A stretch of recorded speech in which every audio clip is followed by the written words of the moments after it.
Hello, Scott. Hey, Mike. How are you? Good. So let's get right into it. Yeah. The Phillies are kind of like disassociated themselves from this whole thing, and I can see why they would do that. It's the players' responsibility a whole bit. They're disappointed. But how could this have happened? Well, I mean, I understand what you're saying, and I think there's validity to it, right? Like, they do monitor these guys during the off season, and they're all, generally speaking, on some sort of conditioning plan or something of that nature. Now, if a player decides to take weight loss medication and doesn't tell the team, I'm not sure how the team is supposed to know that. So, we can parse the blame. We can discuss, should they have known? But and the other thing about all this is that, look, we didn't hear from Jose Alvarado yesterday. He skipped town. Yeah. And he left before he told a lot of his teammates. A lot of them found out in an 11:30 meeting that Rob Thompson called to tell them what was going on. So not a ton of accountability on Alvarado's part here all around. So I would like to hear from Alvarado to hear about, like, did you inform the team? Did you not inform the team? Were you on your own on this? Plenty of responsibility to go around. But again, I'm not sure how, if a guy decides to take weight loss medication and doesn't tell the team is supposed to know that. The only thing is, this guy's had a really difficult time losing weight throughout his career. He's been up, he's been down. So it's like there's almost like a mandate to stay on top of him. He's one of your 5, 6, 7 most important players on the team. He's had that weight problem. I mean, I don't know why there wasn't more diligence in checking on him in the offseason other than taking his word. I mean, there's a lot of things you can do to figure out whether a guy's taking a weight loss drug, in my opinion, especially with the resources they have these days. So the bottom line is this really cripples them. And they may have to give up a prospect to add a bullpen piece. Yeah, it sure does. I'll tell you a quick story, not to get on a tangent, but years ago I'm covering the Red Sox, and David Ortiz came into spring training one year, and he was a little bit thinner, looked like he was a little bit in better shape or different shape, right? And I remember talking to him, and I asked him, like, how he lost the weight, and it wasn't a ton of weight. It was like 15 pounds, but it was noticeable. And he said he went to his doctor in the off season. His doctor diagnosed him with high cholesterol, which was not a surprise. It runs in his family. He said his father has it, all of that. The doctor wanted to put him on a cholesterol statin. And David Ortiz said, no, I'd rather not do that because I don't know necessarily what will cause a positive test, or I don't know what I'm supposed to do and not do. So I'm going to go on a diet. I'm going to work out. I'm going to do whatever you want me to do. And then when I retire, if my cholesterol is high and you want to put me on medication, go right ahead. And I remember thinking when he was telling me this, okay, he's either like squeaky clean, which, like there's always been whispers about David Ortiz and other players, right? Or he knows he's so far ahead of the game that he knows exactly what he's putting in his body. Now, I don't think the Red Sox knew that, his doctor diagnosed him with this and said, go on a statin medication. So, I mean, guys do go to the doctor on their own in the off season, and they do get advice. So, yeah, should they have known? Probably. Maybe he just didn't inform them, and then there's no way to know what he's going on. But to answer your question, yeah, I mean, now this is a huge loss. He was the most reliable reliever they had. I kind of felt like they were a reliever short all along. Now they're 2 relievers short, and it's not going to be easy because it's middle May, and not a whole lot of trades get made in May. There are 25 teams, I think, that are within 5 games of a playoff spot in the league, so not a lot of teams are super out of it right now. And also teams know the Phillies need relief pitching, so they're going to try to milk them for all they've got, right? And I think the Phillies are going to have to exhaust some internal options. They're going to have to explore what they have in their own organization, and then they're going to decide just how desperate they're going to have to be when they go out there and make a trade. Talking to Scott Lauber, covers the Phillies for the Inquirer. All right, Scott, let's just take it hypothetically. All right, I know that you can't take your own drug test. The Phillies couldn't drug test him. Suppose they could have convinced his agent for him to take an independent test to see, like, knowing that he lost weight, independent test. They find out it's positive. Would they have had a duty to self-report that?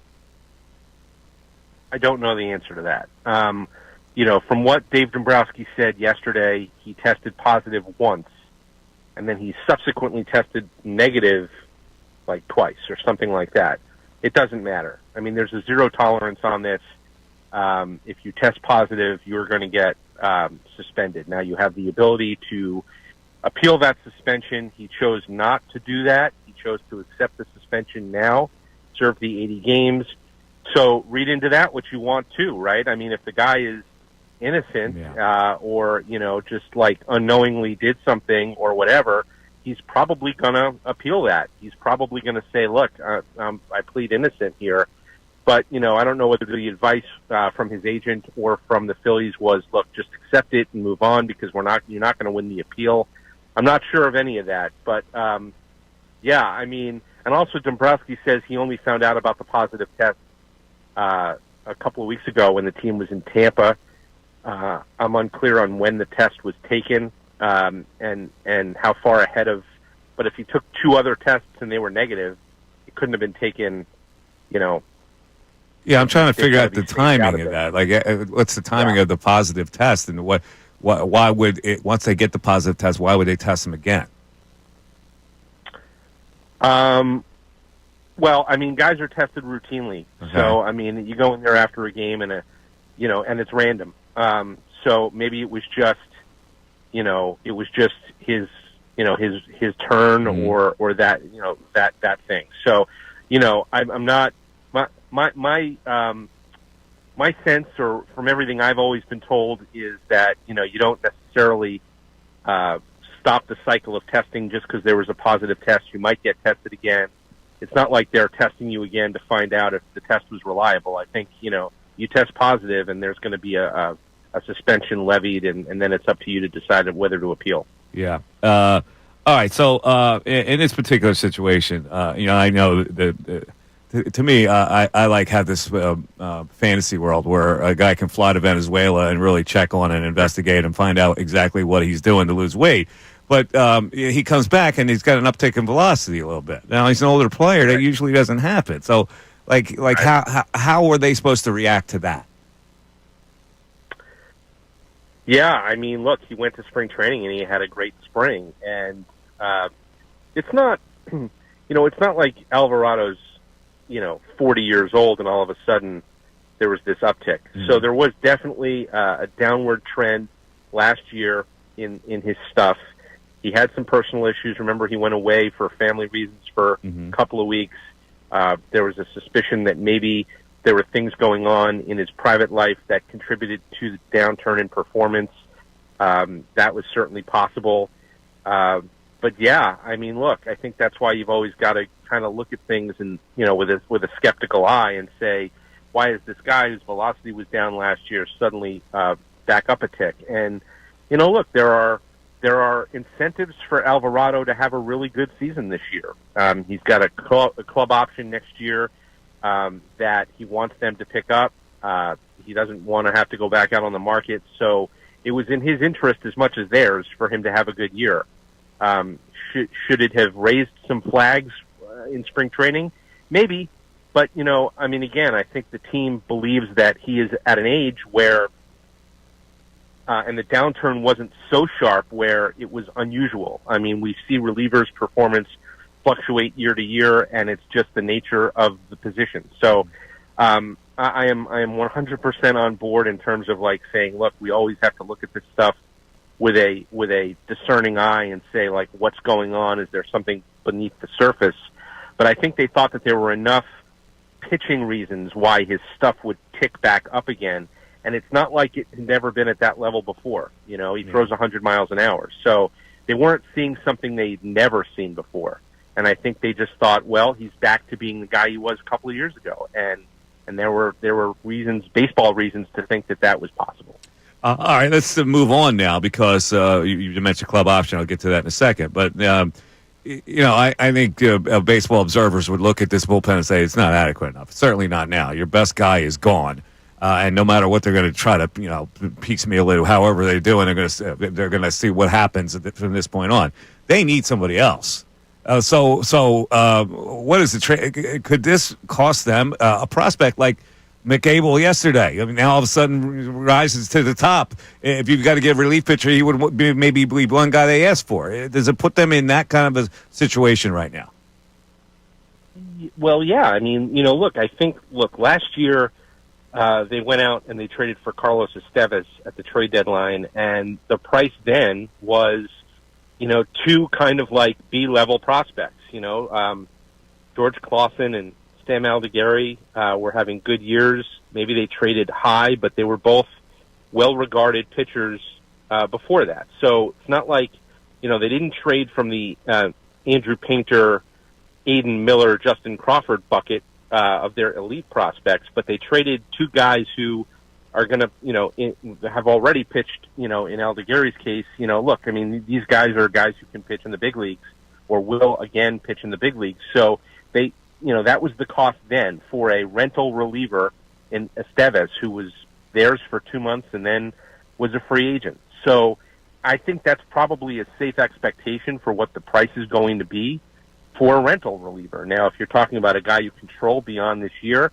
price is going to go up. And as I said, teams are out there now knowing Phillies already needed a reliever. Now they need a couple of relievers, and, they're certainly going to hike the price. This is not a good time if you're the Phillies to be out there looking for a reliever because everybody knows you're looking for a couple. So, yeah, I mean, it could cost them. And that's why I think that, there's no deal to be made out there right now. There may be no deal to be made out there, period, in the middle of May, but there's no bargain kind of deal. There's no deal you're going to make where you're like, boy, we're getting this guy on the cheap. So, I think what they're going to probably do is they're probably going to do sort of a self-inventory. Like, is Seth Johnson, who recently moved to the bullpen in AAA, is he a potential solution? Can he help out there? Then once you exhaust those, then you start to think about starting pitchers. They do have, if there is such a thing as depth in starting pitching, they have depth in starting pitching. So do you look at Mick Abel and say, boy, 98, 99 mile an hour fastball, really good slider, curveball, can we shorten him up? Maybe the stuff plays even more, and not for the long term, but for the short term, can he help us out of the bullpen? Maybe you even look at, and I mentioned this in something I wrote today, maybe you even look at Ranger Suarez, right, who's pitched in the bullpen before. He's not going to want to do this because he's a free agent at the end of the year, and, you may be hurting his earning power if he moves to the bullpen, but he's done it before and done it well. Is he a potential solution in the bullpen? So I think once you exhaust all of those internal options, then you get closer to July, and you say what's out there on the market. And it may be that, they have one internal solution and one external solution to help solve this problem. As I said, I kind of thought going into the season that they were a reliever short, and now they need more help than that. So I think that's how it's going to be. They're going to look at their internal options, survey those, and then figure out, all right, do we need to go out and trade for one, or do we need to go out and trade for two? All right, last question. Is this the end of Jose Alvarado as a Philly? I don't know. I mean, we'll see. It could be. We'll see. I think a lot of questions have got to be answered, right? I mean, the team's not going to, they're going to say we're disappointed and this and that, but I don't know that a day later you're going to get a real straight answer in terms of how they feel about what went down here. Maybe they're really upset about it and they want to move on. I mean, he does have great stuff. He is not old. He is someone who, for $9 million next year could have value. At the same time, you wonder, what do his teammates think? Because, like I said, a lot of them didn't even know going into the day yesterday, and he wasn't the one who told them either how welcome back is going to be in the room. So I'm speculating. I have no idea. They might welcome him back with open arms. He's a pretty popular guy in that room, and a lot of guys like him a lot. So we'll see. But I think that the first thing is they've got to figure out how to replace him, and then they'll figure out whether he's in their plans beyond 2025. I got you, Scott. Always a pleasure. Thanks for the info. You bet. Anytime, Mike. There he is. Scott Lauber covers the Phillies for the Philadelphia Inquirer, veteran sports scribe. And undoubtedly, there's more of this story. The general manager has to be a little more forthcoming about this whole thing. So More reporting to come, I'm guessing. 610-632-0975 is how you climb in. We're back after this. Hey, everybody, it's Bill Colarulo. Thanks for watching. We appreciate it. Make sure you like and subscribe to our channel so you can engage during the show, and you're not going to want to miss all the content that we post. It's not only the live videos. It's videos after the fact. It's our shorts. It's all the content you want as a Philadelphia sports fan. Looking forward to connecting.